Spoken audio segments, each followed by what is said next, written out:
TV ప్రేక్షకులకు నూతన సంవత్సర మరియు సంక్రాంతి శుభాకాంక్షలు.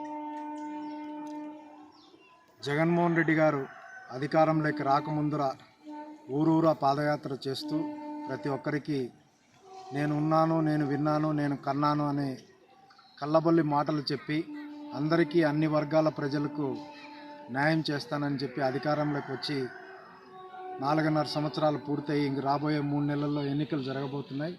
ఇప్పటికీ ఏ వర్గానికి సంబంధించి ప్రజలకు కూడా న్యాయం చేయలేకపోయాడు. రాష్ట్రం అయితే ఆర్థికంగా దివాలా తీసిన పరిస్థితి ఏర్పడింది. ఇప్పటికీ అన్ని రకాల అప్పులు కలుపుకొని చూసుకుంటే 12 లక్షల కోట్ల రూపాయల అప్పులు చేసిన ఘనత ఈ రాష్ట్ర ముఖ్యమంత్రికే దక్కుతుంది. తలసరిగా చూసుకుంటే ప్రతి ఒక్కరికి 2.5 లక్షల రూపాయల అప్పు మన నెత్తిన భారం మోపడం జరిగింది. ఎస్సీ ఎస్టీ బీసీ సప్లాన్ నిధులు మొత్తం కూడా దారి మళ్లించారు. వారు బడ్జెట్లో ఎస్సీ సప్లాన్ కింద 2 లక్షల కోట్లు పెడితే దాంట్లో 1,00,000 కోట్లు పక్కదారి మళ్లించారు.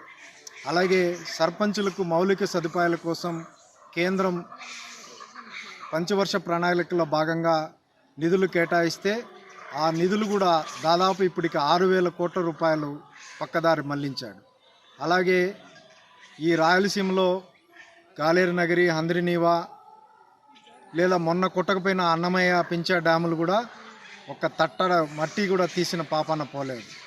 రైతులైతే పూర్తి కరువు బారిన పడి ఉన్నారు.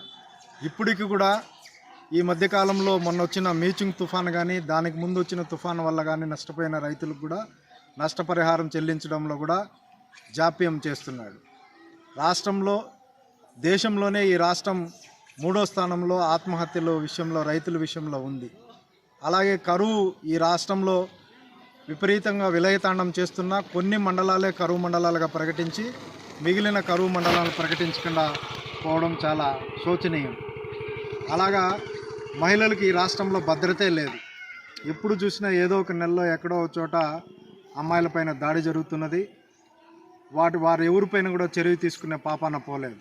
ఇంకా నిరుద్యోగులకైతే నేను వచ్చిన తర్వాత ప్రతి సంవత్సరం కూడా జాబ్ క్యాలెండర్ ప్రకటిస్తానని చెప్పాడు. ఇంతవరకు ఒక్క డిఎస్ఏ టీచర్ పోస్టు ప్రకటించిన పాపాన పోలేదు. అలాగే ఏదో తూతూ మంత్రంగా ఈ మధ్యకాలంలో గ్రూప్ 1 ఒకటి మాత్రమే వేయడం జరిగింది. రాష్ట్రంలో లక్షలాది మంది నిరుద్యోగులు తమ బీటెక్లు, గ్రాడ్యుయేషను పూర్తి చేసి ఉద్యోగాలు లేక చిన్న చిన్న పనులు చేసుకుంటున్నారు. మీరేమన్నా చేశారంటే ఈ రాష్ట్రంలో ఓన్లీ వాలంటీర్ ఉద్యోగాలు ఇచ్చి వారికి 5,000 రూపాయల వేతనం ఇచ్చి చేస్తున్నారే తప్ప మొత్తం నిరుద్యోగులందరినీ కూడా నట్టేట ముంచారు. మొత్తం రాష్ట్రంలో చూసుకుంటే ఏ ఒక్క వర్గానికి కూడా మీరు న్యాయం చేయలేదు. కాబట్టి రాబోయే ఎన్నికల్లో మీకు ప్రజలు గుణపాఠం చెప్పడానికి సిద్ధంగా ఉన్నారని ఈ సందర్భంగా తెలియజేస్తున్నారు.